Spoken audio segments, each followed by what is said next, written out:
Legislación penal del proceso. Aunque a algunos os choque, Jesús fue sometido a dos procesos penales, uno ante el Sanedrín y otro ante el prefecto de Roma. Se quiera o no, Cristo compareció ante dos órganos distintos, ambos con potestad jurisdiccional y que fue objeto de acusación y prueba en ambos. Y ya os aseguro que no, que esto no era lo normal entre quienes se rebelaban contra Roma o se autoproclamaban mesías. De estos dos juicios, las acusaciones en el que podríamos llamar religioso fueron una principal de blasfemia y otras secundarias como la de no respetar el sábado, amenazar con destruir el templo y, si hemos de creer el Evangelio de Nicodemo, también la de mago engañador y de bastardo, aun cuando esto último pues resulte malsonante, ¿no? Dos de esas acusaciones, según la ley judía, llevaban a la condena de muerte por lapidación. Ya hemos visto antes cuáles eran las consecuencias de no respetar el sabbat. En el caso de la blasfemia, el Levítico dispone: En aquel tiempo, el hijo de una mujer israelita, el cual era hijo de un egipcio, salió entre los hijos de Israel, y el hijo de la israelita y un hombre de Israel riñeron en el campamento, y el hijo de la mujer israelita blasfemó el nombre y maldijo. Entonces lo llevaron a Moisés, y su madre se llamaba Selomit, hija de Dibri, de la tribu de Dan. Y lo pusieron en la cárcel, hasta que les fuese declarado por palabra de Jehová. Y Jehová habló a Moisés, diciendo: Saca al blasfemo fuera del campamento, y todos los que le oyeron pongan sus manos sobre la cabeza de él, y apedréelo toda la congregación. Y a los hijos de Israel hablarás, diciendo: Cualquiera que maldijere a su Dios, llevará su iniquidad. Y el que blasfemare el nombre de Jehová, ha de ser muerto. Toda la congregación lo apedreará, así el extranjero como el natural. Si blasfemare el nombre, que muera. Pero sobre todo es en el Deuteronomio donde con más claridad se impone la lapidación del blasfemo. Cuando se levantare en medio de ti profeta o soñador de sueños, y te anunciare señal o prodigios, y si se cumpliere la señal o prodigio que él te anunció, diciendo: Vamos en pos de dioses ajenos, que no conociste, y sirvámosles. No darás oído a las palabras de tal profeta, ni al tal soñador de sueños, porque Jehová, vuestro Dios, os está probando, para saber si amáis a Jehová, vuestro Dios, con todo vuestro corazón y con toda vuestra alma. Tal profeta o soñador de sueños ha de ser muerto. El Evangelio de Juan relata dos ocasiones en las que Jesús estuvo a punto de ser lapidado por blasfemo, mucho antes de su juicio. La primera es clara. Tomaron entonces piedras para arrojársela, pero Jesús se escondió y salió del templo, y atravesando por en medio de ellos, se fue. Por eso, en cuanto al contenido de la ley y sus consecuencias, no puede haber duda de que existieron dos acusaciones, en las que la conducta de Jesús encajaría perfectamente y que implicaban la pena de muerte.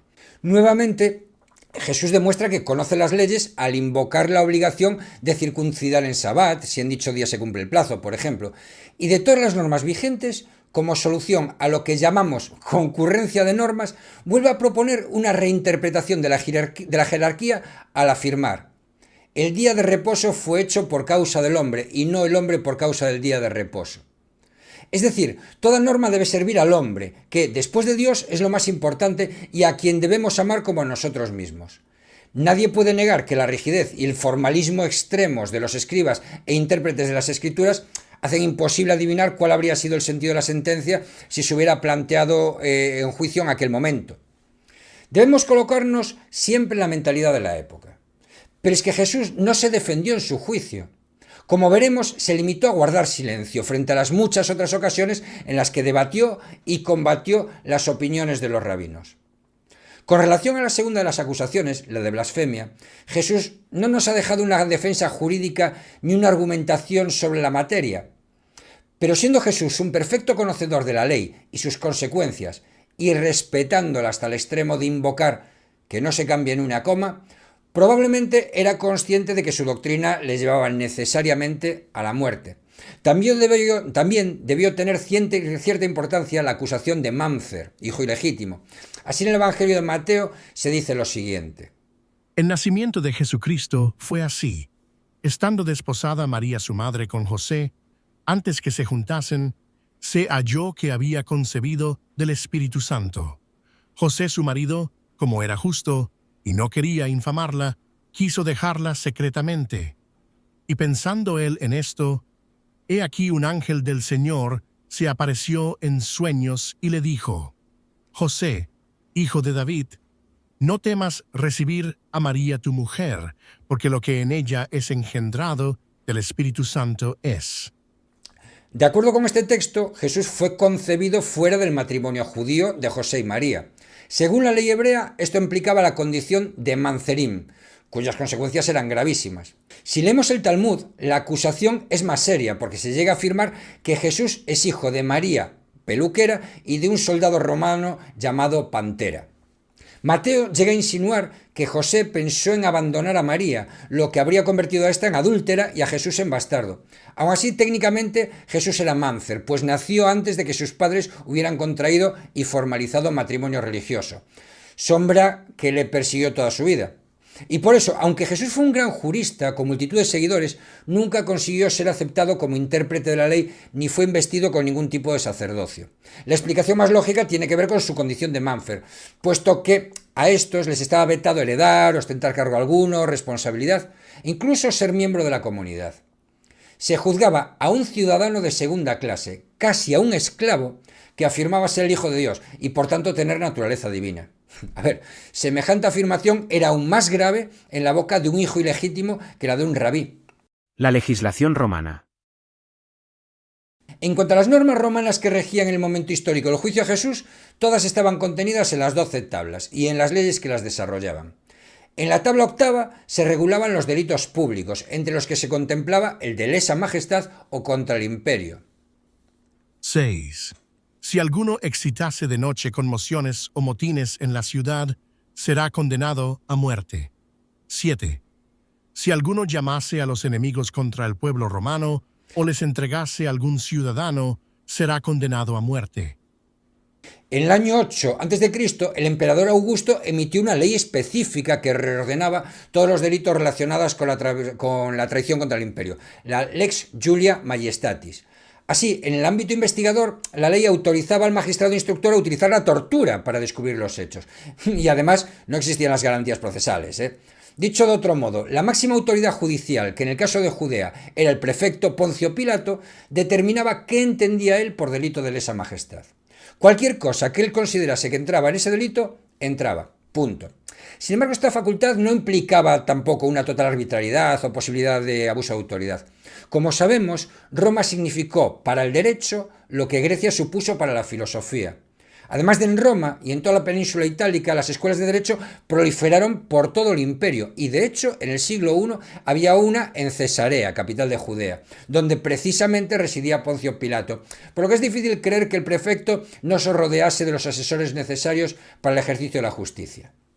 El hecho de que dispusiese de libertad para dictaminar qué constituía delito y qué no lo era, no eximía de la necesidad de razonar el fallo, por lo que los letrados que asesoraban a los magistrados se esforzaban en determinar cómo la condena se ajustaba al espíritu de la ley. Son precisamente los razonamientos de las sentencias que se conservan del imperio los que dieron prestigio al derecho romano y lo convirtieron en la raíz de muchos de nuestros ordenamientos jurídicos. Algunos autores afirman que Jesús no incurrió en delito de lesa majestad porque su carácter pacífico no suponía riesgo alguno para el imperio. Otros afirman que al presentar a Jesús ante el prefecto, los miembros del Sanedrín dejaron a un lado la acusación de blasfemia y aportaron una nueva acusación contra él, la de incitar a la sedición.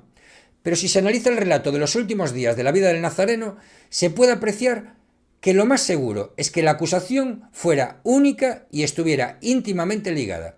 Blasfemia y sedición. Alégrate mucho, hija de Sión. Da voces de júbilo, hija de Jerusalén. He aquí tu rey vendrá a ti, justo y salvador, humilde, y cabalgando sobre un asno, sobre un pollino hijo de asna.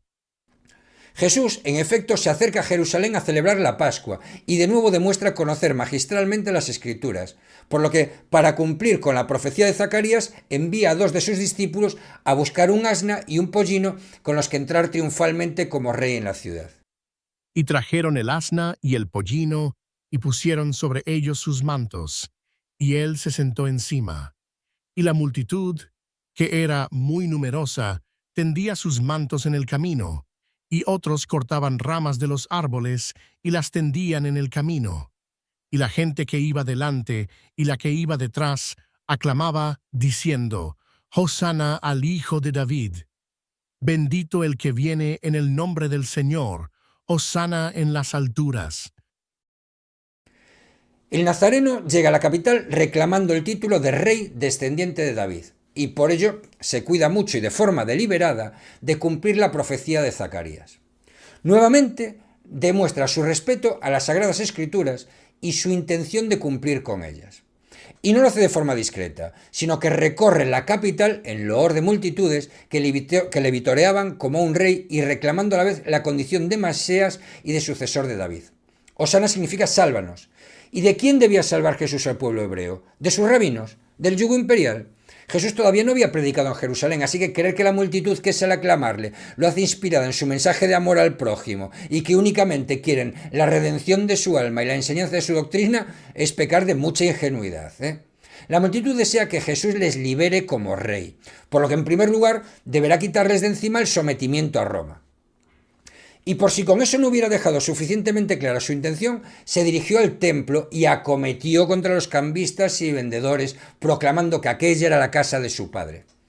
Son precisamente esa entrada triunfal en Jerusalén y el ataque al templo los que, a la vez que reafirma la blasfemia para los judíos al proclamarse Hijo de Dios y Dios como él mismo, lo hacen incurrir en delito de lesa majestad.